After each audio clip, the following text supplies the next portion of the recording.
Inverse property of multiplication. Well, if you look at the words inverse, that means opposite, and we're going to be multiplying. So the inverse property of multiplication states that if you take any number, for example 6, and you multiply it by its multiplicative inverse, which is just a fancy word for its reciprocal, the result is 1. So you take any number and you multiply it times its reciprocal, you're going to get 1.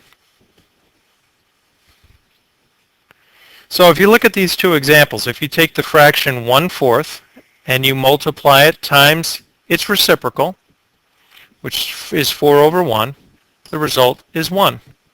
If you take a whole number and you multiply it times its multiplicative inverse, its reciprocal, it's 1. So just remember that when you see multiplicative inverse, it's just a fancy word for reciprocal. So let's see if we can find the reciprocal or multiplicative inverse of these two numbers. Well, for 1/6, that's easy. We just flip it.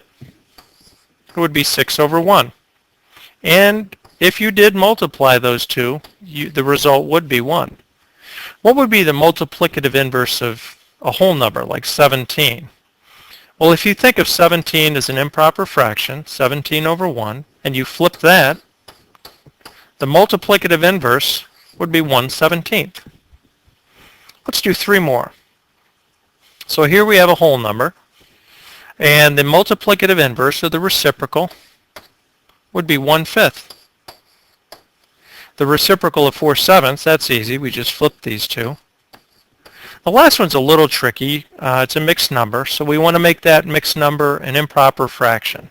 So remember, 1 times 4 plus 3 would be 7/4. So 1 3/4 as an improper fraction is 7/4. And then finding the reciprocal of that would be easy. We would just flip it. So the reciprocal of 1 3/4 would be 4/7.